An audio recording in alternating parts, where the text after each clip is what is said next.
Je suis Germaine Marie Pentecôte Salimata Akoni. J'ai vu les couteaux de Alofo.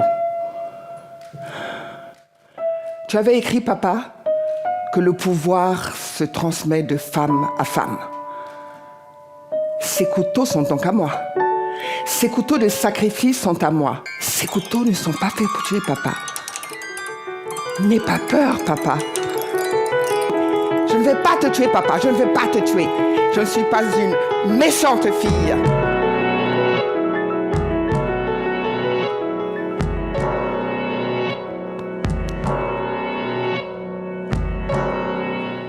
Bonsoir Dominique. Bonsoir Mohamed. Danse, théâtre, chorégraphie. À 72 ans, la chorégraphe bénino-sénégalaise revient avec un spectacle multiforme. Oui, absolument. Alors, on la connaissait, chorégraphe, celle qui a travaillé avec Maurice Béjart, qui a ouvert une école de danse à Dakar, qui a formé des générations de danseurs africains.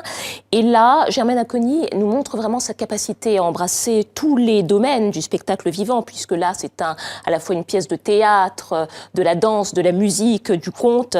Et à partir de ce spectacle, qui est parti en fait d'un livre de son père qui n'a jamais été publié, eh bien, elle explore ses racines, l'histoire de son père, de sa famille et sa construction identitaire. On va regarder ça tout de suite en images avec ce reportage qui a été tourné par Pascal Achard et Clément Aline.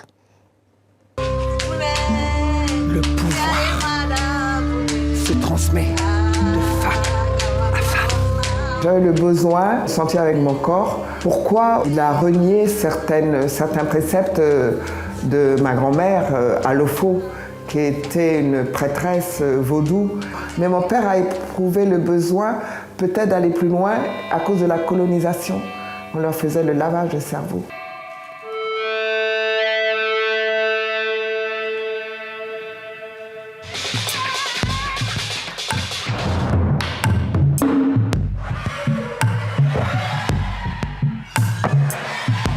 Un arbre qui n'a pas de racines ne peut pas pousser. C'est important de connaître son histoire. C'est très important, mais il faut la transformer. Il ne faut pas que ça devienne du folklore.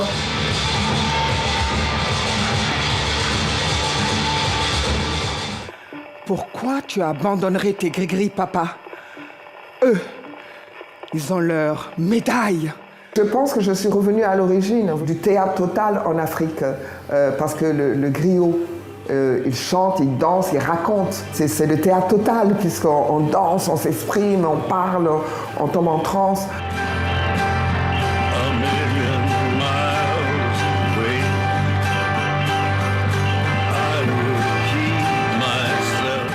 Voilà, le spectacle à un endroit du début qui se joue jusqu'au 19 mars et c'est au Théâtre des Abbesses à Paris.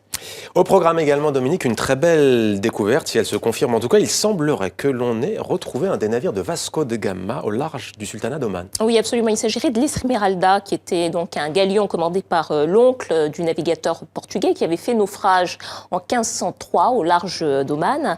Ce serait exactement au large de l'île d'Alania.